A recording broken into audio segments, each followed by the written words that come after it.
You're ambitious, you have big dreams, you want success, and the life you've always imagined. But there's a problem. You're lazy. You know exactly what needs to be done, yet you don't do it.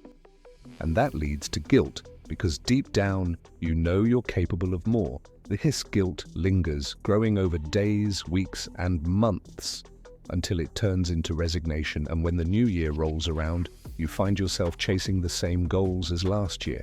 You start off motivated, driven by excitement and a bit of self-delusion, but soon procrastination sneaks in like that uninvited relative, and before you know it, laziness becomes a daily cycle and you label yourself as lazy. So how do we break this cycle? Most advice online addresses symptoms, like deleting apps or removing distractions, but rarely the root cause. The real issue can be summed up in one word: inertia.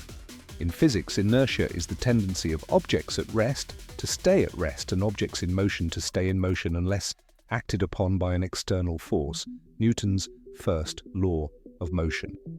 The same applies to tasks. Starting is the hardest part because we imagine the first push to be so big that we avoid it, distracting ourselves with easy dopamine fixes. To overcome procrastination, we must break inertia, and there are two powerful ways to do this: lower the stakes and take the smallest possible step, or use the 2-minute rule.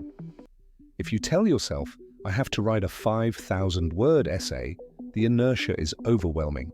But if you say, I'll just write 50 words, it becomes easy to begin without needing much willpower.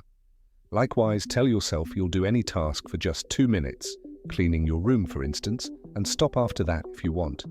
Most of the time, you'll keep going because once something is in motion, it tends to stay in motion.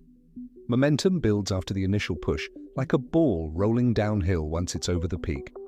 The key is to make starting so small and easy that inertia doesn't stand a chance. Apply this to any part of your life: fitness, side hustles, relationships. And remember, as Martin Luther King Jr. said, you don't have to see the whole staircase, just take the first step.